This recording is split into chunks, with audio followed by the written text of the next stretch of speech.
Hey, if you're into collectibles, the Sports Card and Collectibles Show, Sunday, the 2nd of November, 10 a.m.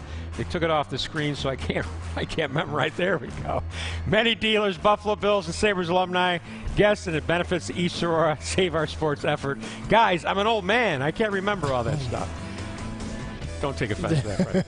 And now let's go to our own DJ Dave Jickster for questions from our studio audience. Dave? Hey, thank you so much, Bob. First of all, this is a part where I give a shout out to Freddie's program. It's called D3 Nation, and it provides scholarships, it strengthens bonds, and fosters pride among Division III athletes. You can get more information if you go to d3-nation.com, or you can always follow them on Twitter at d3_nation. My first question for you, Freddie, you're going to be out for maybe 4 weeks. You're not sure if you're going to be on the sidelines for the game or up in the press box, but how difficult is it going to be for you to watch the team play without you being involved? It's the worst feeling in the world, and all you can do is be that moral support, and that's what I got to do, be the biggest cheerleader that I can be, let those guys know what I'm seeing, and give them all the advice that I can, by sitting on the sidelines and telling them what it is that I see. And my question for Mark Kelso. Mark, you've been in that broadcast booth for 9 years now. You're enjoying yourself up there working with Murph? I am when games happen like Sunday afternoon.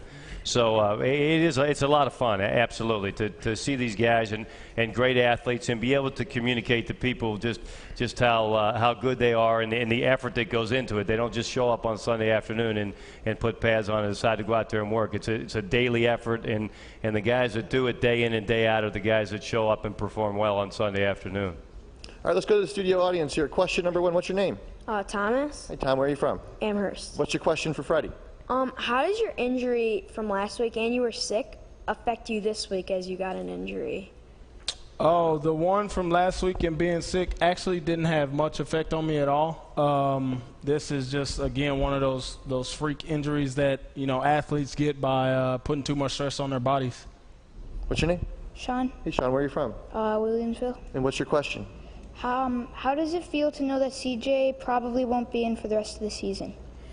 It's tough. You never want to see any of your teammates go down, especially when they're out there busting their butts like he was. And it's one of those things that all we can do now is go out and continue to play hard and fight for him and, hopefully, get this thing turned around and he could be around and, enjoy this playoff experience with us. All right, we have a Boy Scout here. What troop is it? Troop 440. All right, welcome. What's your question? Who do you think will start this week, Boobie Dixon or Bryce Brown? With the way that it looks now, I would probably have to give the nod to Boobie, but at the same time, I think they will definitely be splitting touches and things like that because Bryce has a lot to bring to the game, and they'll definitely want to try and get him some touches and see what he's capable of doing. The Cheektowaga High School football team's here. What's your name? Name. What position?